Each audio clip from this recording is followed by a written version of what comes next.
షర్మిలకి జగన్కి అసలు వైరం ఎందుకు వచ్చిందంటారు? అసలు నా ఫోన్ కూడా ట్యాపింగ్ చేశారు అనేది షర్మిల నినాదం.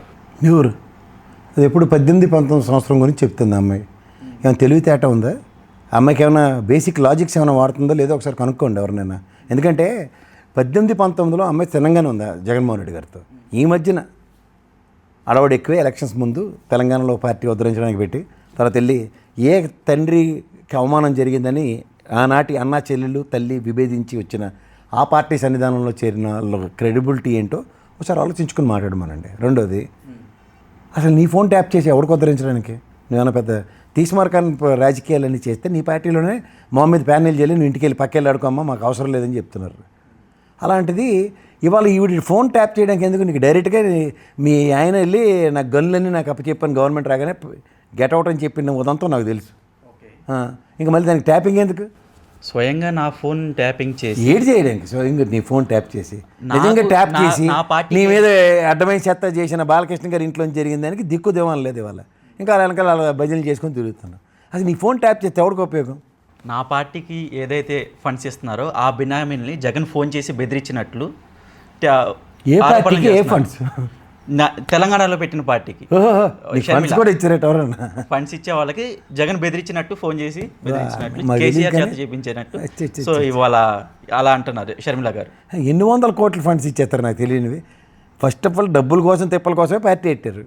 ఏదో ఫండ్స్ వస్తే ఎత్తుకుని నలుకుందాం అని. దిక్కు దివానా లేదు. రాజశేఖర రెడ్డి గారి పేరు చెప్పి చెట్టు పేరు చెప్పుకొని ఎన్నాళ్ళు కాయలు అమ్ముకుంటారు.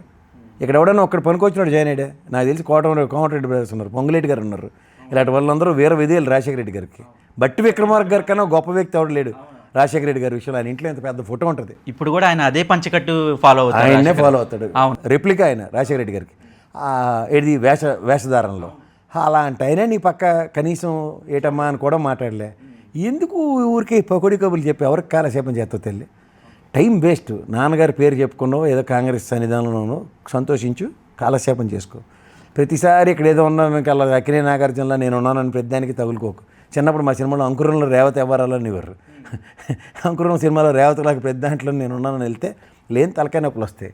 ఇక్కడ ఏదో బీజేపీ వాళ్ళతో పాటు కాంగ్రెస్ పరంగా నన్ను కూడా లేదా మహేష్ కుమార్ గారు గతంలో మా ప్రభుత్వమే పోయింది ఈ ట్యాపింగ్ల వల్ల అన్న బిస్కెట్ కబుర్లకి ఆకర్షితురాలు అయిపోయి ఇక్కడ కూడా ఏదో కాంగ్రెస్ పరంగా ఓ మాట అనపోతే బాగోదన్నట్టుగా ఉనికి కోసం అరువులు చేస్తూ ప్రవర్తించే తీరికి అసలు నువ్వు ఒకదానివి, నెక్స్ట్ మా రేణుకా సోదరమ్మ, మీ ఇద్దరు తెలంగాణ ఆడబిడ్డ ఏడబిడ్డ అనుకుని ఇక్కడికి వచ్చి ఇక్కడ పార్టీ ఎట్టి ఏదో ఉద్ధరించి మళ్ళీ ఆంధ్రాకే పోయినావు. ఇక్కడ మా రేణుకమ్మ కూడా అనవసరంగా ఆంధ్రప్రదేశ్ రాజకీయాల్లో జగన్మోహన్ రెడ్డిని ఆడిపోసుకుంటూ టైం వేస్ట్ అంటారు. ఇట్లా దీనివల్ల ఏమీ ఉపయోగం లేదు, ఎవరికి ఉపయోగం లేదు. ముఖ్యంగా నీ ఫోన్ ట్యాప్ చేసినందువల్ల దమ్మిడి ఉపయోగం ప్రపంచంలో ఎవరికి ఉండదు. చేత ఎక్స్క్యూజ్ మీ నేను ఉన్నానని మైక్ టెస్టింగ్ 1 2 3 కార్యక్రమాలు దయించి చేయకండి. అది ప్రతిపక్షంలో ఉండి అధికారంలో ఉన్న వాళ్ళని ప్రశ్నించాలి. సో మన ఏపీలో ఏంటంటే కాంగ్రెస్ ప్రతిపక్షంలో ఉండాలని ప్రశ్నిస్తుంది, అధికారంలో ఉన్న వాళ్ళని అంటే షర్మిల చంద్రబాబుని ప్రశ్నించడం లేదు, జగన్ని ప్రశ్నిస్తుంది. అసలు ఏంటంటారు, ఎందుకు అధికారాన్ని ప్రశ్నించడం లేదు, ఓన్లీ జగన్ మీద ఎందుకు టార్గెట్ చేసింది అంటున్నారు? తెలివితేటలు ఎక్కువైపోయి. బేసిక్గా రాజకీయాల్లో అవగాహన అనేది ఉంటుంది. ఓ జాతీయ పార్టీకే ఒక రాష్ట్రంలో ప్రాంతంలో అధ్యక్షురాలు పదవిస్తే రూలింగ్ గవర్నమెంట్ యుద్ధం చేయకుండా ఎక్కడో మూల కూర్చున్న జగన్మోహన్ రెడ్డితో యుద్ధం చేస్తారంటే నీ తెలివితేటలు, నీ స్థాయి ఏందో, నీ పార్టీ యొక్క భవిష్యత్తు ఏంటో, నీ పార్టీ యొక్క అధోగతి ఏంటో ప్రజలకి కొట్టొచ్చినట్టు కనబడుతుంది. అంచేత షర్మిల గారి గురించి నాలాంటి వాళ్ళని రోజు ఇంటర్వ్యూలు చేసి లేని వాళ్ళకి అనవసరమైన పబ్లిసిటీలు ఇచ్చి వాళ్ళ స్థాయిలు పెంచి లేనిపోని బాధ. గతంలో ఆవిడే చెప్పింది, గతంలో నేను మంచికి డబ్బులు ఇచ్చినప్పుడు అందరూ ఈ తపేల ఛానల్లో మా సైడ్ బాగా చూపించేవారు, ఇప్పుడు డబ్బులు ఎప్పుడైతే ఇవ్వట్లేదు నన్నే చూపించట్లేదు అని ఆవిడే చెప్పింది. అలా మనకి ఏంటి ఉపయోగం లేక మీకు డబ్బులు ఇచ్చింది ఆవిడ పబ్లిసిటీ చేయమని, రోజుకో వీడియో చేయమని.